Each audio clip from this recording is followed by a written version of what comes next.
Olá, boa tarde a todos. O meu nome é Marta Relvas. Eu tenho comigo a minha colega Mariana Marqueiro. Somos da ABC da Psicologia e estamos hoje aqui a convite da FNAC para falar um bocadinho sobre o bullying. Portanto, os interessados podem se aproximar. E porquê deste convite? No dia 20 de outubro, o próximo dia 20 de outubro, é o Dia Internacional Anti-Bullying, ou Dia Internacional do Combate ao Bullying, como queiram. E, portanto, daí ter surgido este convite da FNAC para falarmos um bocadinho deste fenómeno, que tem aqui uma história de passado, presente e de futuro, certamente.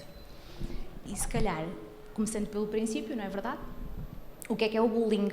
Ora, o bullying é descrito como um conjunto de comportamentos, de atitudes que têm aqui um caráter agressivo, de alguma violência, de vários tipos, e vamos falar disso um bocadinho mais à frente.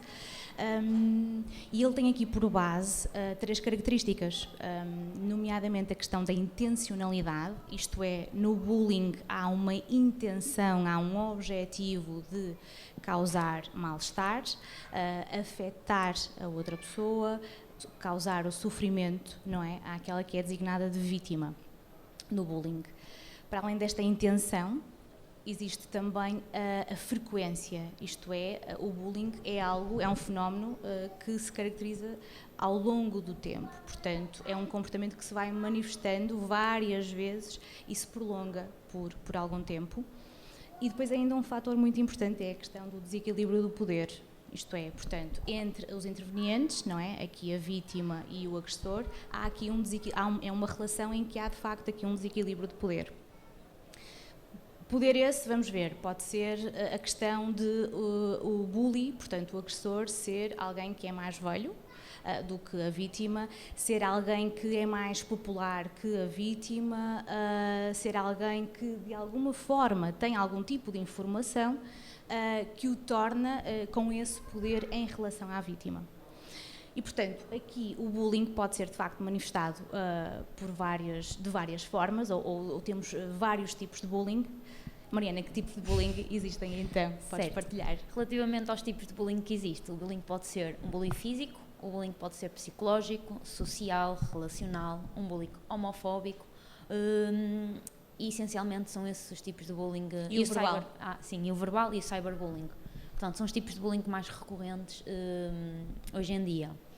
Relativamente às vítimas de bullying, estas podem manifestar que estão a sofrer algum tipo de bullying através de alguns comportamentos em casa, por exemplo, mudanças de humor, oscilações de humor, aqui níveis de tristeza e de medo relativamente altos, aqui comportamentos de desafio, oposição e desafio. Podem também apresentar, por vezes, por exemplo, material escolar que desaparece, ou material escolar que está estragado, nódoas negras, objetos pessoais que desaparecem, como dinheiro, roupa, e, portanto, as vítimas de bullying manifestam estes tipos de comportamento, o que nos pode dar aqui algumas informações se estão ou não a sofrer. São algumas manifestações, certo. E obviamente que nem todos se manifestam da mesma forma ou com a mesma intensidade, não é? Certo. Mas acabam por ser sinais de alerta para os pais, isto é extremamente importante, não é? E para os professores também, não é? Há também aí uma característica importante que é, por vezes, a manifestação de perturbação do sono, não é? Portanto, surgem aqui pesadelos, não é? O acordar à meia da noite a chorar, não é? A gritar, portanto, pode ser também aí uma manifestação muito comum. É quase que aqui um estado de alerta constante de ansiedade e de medo, não é? Certo. Um medo de, muitas vezes, ir para a escola ou o local onde está a acontecer a situação de bullying. Temos também uma muito importante que nos esquecemos, que foi relativamente ao rendimento escolar. Portanto, temos aqui uma quebra, por vezes, do rendimento escolar e mesmo da vontade da criança de ir à escola. Portanto, aqui há alguns problemas que começam a surgir a esse aspecto. Certo, porque também tem a ver com a questão da falta de concentração, certo? Há aqui a preocupação de quando a aula terminar eu vou para o intervalo e no intervalo ele pode estar lá à minha espera e isto depois obviamente tem aqui o impacto na questão da concentração, da memorização, da minha disposição e motivação para as aulas e para a escola e lá está, muitas vezes manifesta-se efetivamente com a quebra de rendimento escolar. Ok. Outra questão que é muito importante também, quando falamos de bullying, falamos muito na questão da perspectiva da vítima, e claro que sim, e muito bem, e temos que estar alerta, não é? Na manifestação, na alteração de comportamentos, não é? E uma alteração muito brusca e muito pouco comum e típica naquela criança. Mas também acho que é importante falarmos na questão das manifestações do bullying, portanto, do designado agressor, não é? E, portanto, no sentido de, lá está, novamente, os pais e as escolas estarem alerta, não é? E questionarem se poderá estar aqui ou não uma situação de bullying, não é? E, por exemplo, na questão do bullying, que manifestações é que nós temos, não é? Há aqui, muitas vezes, o comportamento de oposição, de desafio, são normalmente crianças que têm aqui alguma dificuldade de seguir regras, não é? De acatar com as regras, há aqui uma pouca tolerância à frustração, o não é uma palavra que é muito difícil de lidar, são também crianças um pouco impulsivas, não é? Tem aqui uma demonstração de impulsividade bastante, não é? E muitas vezes associada aqui um pouco de um comportamento mais agressivo. Que são crianças que mentem normalmente, que, por exemplo, em jogos de infantis fazem muita batota, crianças que não estão habituadas a que lá está o não, mesmo nessas atividades, pronto, que são normais. E muitas vezes criamos a imagem que o agressor é alguém extremamente extrovertido, não é? E agressivo. E muitas vezes não é. É também pode ser, não é? Aqui uma criança um jovem bastante manipulador, não é? Certo. E até muito mais reservado do que aquela imagem que nós temos de uma pessoa, de uma criança bully. E assim, de uma forma geral, é mais ou menos estas características que se podem manifestar. Volto a dizer, é importante termos noção do que é o bullying, não é? Como é que ele se manifesta, como é que ele se pode manifestar nas vítimas, como é que ele se pode manifestar nos seus agressores, precisamente para a escola e pais estarem alerta e intervirem precocemente. Sim, porque devemos de intervir não só na vítima, mas também no agressor. Portanto, temos que mudar aqui tanto uma parte como a outra, certo? A mudança de comportamentos. Exatamente. Certo.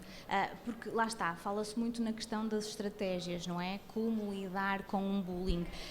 Acho que antes de estarmos tão focados, claro que isso obviamente é importante porque ele existe e nós temos que reagir, não é? Ao bullying.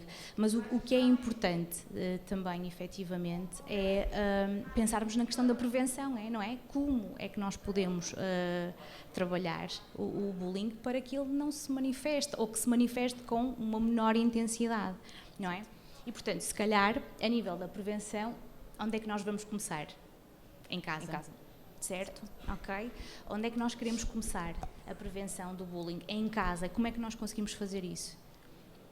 Ao nível da comunicação. Portanto, certo. Devemos ter uma comunicação com a criança, explicar-lhe o que é o bullying, explicar que o bullying não é normativo para a idade dela, explicar-lhe quais as características de quem sofre de bullying ou de quem promove esse bullying. E, portanto, deve haver aqui uma comunicação aberta em casa com a criança. Para a criança também perceber aquilo que está a sentir e o que está a passar e criar aqui um elo de confiança e, portanto, promover mesmo que a criança converse com um adulto de confiança, não tem de ser propriamente os pais, mas que converse para que as coisas consigam levar a outro rumo. Sim, lá está. É a questão também, não é? Porque muito associado a este tema do bullying, está também associada aqui a questão do conceito da inteligência emocional, não é? Na dificuldade que as crianças têm, vítimas e agressores, a questão é esta, não é? Também de saberem lidar com as suas próprias emoções, ok? E, portanto, e já falamos também numa outra ocasião sobre a inteligência emocional, é importante, não é? As crianças, os jovens, estarem à vontade nesta manifestação e verbalização das suas emoções, precisamente para, se eventualmente alguma situação acontecer, não é? E há alguma situação que lhes está a causar sofrimento, não é? Portanto, eles terem esta vontade de verbalizar as suas emoções. Ok? E, portanto, sim, a prevenção começa em casa, efetivamente, naquela que é a nossa opinião, obviamente, não é? Através desta abertura por parte dos pais de conversar sobre o bullying, que por vezes não é propriamente um tema fácil de abordar e muitas vezes os próprios pais têm aqui algum constrangimento e alguma dificuldade, normal, compreensível. E mesmo por parte das crianças, elas sentem algum medo e receio por partilharem isso, não é? Por não ser bem interpretado, por acharem que não é uma situação que vai ser levada a sério e, portanto, temos que criar aqui um ambiente seguro também por parte da criança. Exatamente. Para ter essa vontade e essa abertura para conversar com os pais sobre aquilo que está a passar. Certo. Para além disso, não é, dessa abertura para falar sobre este tema, o que também é muito importante é criar, não é, em casa, haver este hábito, não é, também, de fomentar e permitir que a criança, não é, trabalhe no seu eu, não é? E, portanto, começar-se a valorizar ainda mais, não é? Construir aqui um autoconceito positivo sobre si. Certo? Pronto. Que isto não é muito trabalhado, não é? Mas que lá está, é fundamental para, ao longo do nosso percurso de vida e ao longo do desenvolvimento da nossa personalidade, não é? Conseguirmos reagir daquilo que é uma forma mais adaptativa, não é? A todos os desafios que nos vão sendo colocados, não é? Colocados ao longo do nosso desenvolvimento de vida. Portanto, este trabalho, só para fazer aqui um resumo, esta abertura em casa sobre a conversa do bullying, não é? E muito também, não é, Mariana, definir que o bullying não é normal. Exatamente. O bullying não faz parte do desenvolvimento, o bullying não é uma brincadeira entre crianças, o bullying não torna as crianças mais fortes, mais rijas, não. Isso não é verdade, muito pelo contrário, não é? O bullying causa dor, causa sofrimento, não é? E se ele não for trabalhado, se ele depois não for, não é? Se não for desmistificado aqui algumas crenças, se forem trabalhadas algumas crenças posteriormente, pode causar muito dano no futuro. Sim, é uma forma de agressão, não é? Acaba por ser uma forma de agressão e, portanto, o desenvolvimento da criança acaba por ter aqui algumas entraves para ser um desenvolvimento normativo. Certo. E, portanto, isto tem que ser desmistificado em casa, essencialmente. Certo. Em casa, e lá está, e ter muito cuidado com estas verbalizações que nós dizemos, não é? De, isso vai passar, ou não é? Deixa estar, isso não é nada, é brincadeira. Pior, dizer, defende-te, responde na mesma moeda. Mas quer dizer, se ele está a fazer um pedido de ajuda, é porque efetivamente ele está ali com alguma dificuldade, não é? Na resolução daquela situação. Portanto, ajudar aqui na verbalização, ajudar aqui na construção de um autoconceito mais positivo, de uma comunicação mais assertiva, não é? Porque é na assertividade que nós também defendemos aqueles que são os nossos direitos e respeitamos os direitos dos outros. E isto, atenção, na perspectiva de vítima e de bully, certo? Porque isto também é importante, não é? Claro. Na perspectiva de bully.